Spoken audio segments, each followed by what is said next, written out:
Now, taking a look at the numbers, that's 3 victims of gun violence in Champaign. In the first few days of the month, 46 people have been shot so far this year. 9 were hurt or died in September, tying with July for the most in a month this year.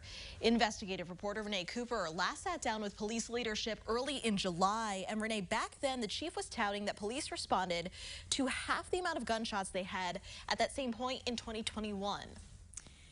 Yeah, Jessica, at this point last year, still about 15 more people had fallen victim to gun violence than this year, but that was a record-breaking year.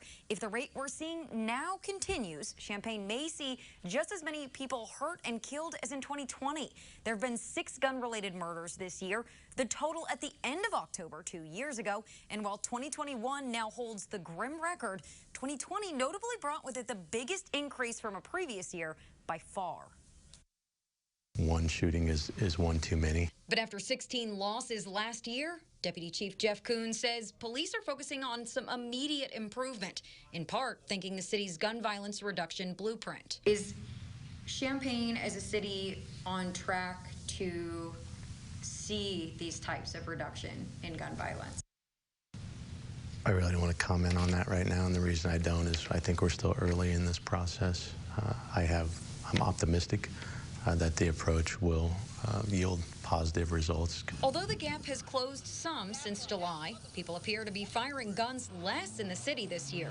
Police tallied 49% fewer shots fired incidents compared to this time in 2021, 27% fewer than 2020. Is it still primarily a retaliatory issue, the gun violence we're seeing?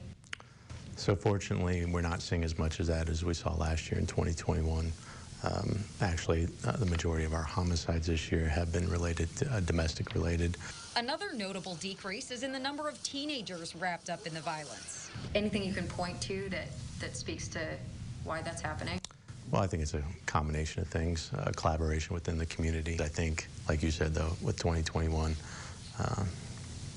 being a very violent year for this community, this area, we've certainly made some strides to address that, and I feel like we're moving in the right direction. We still have a lot of work ahead of us. We understand that.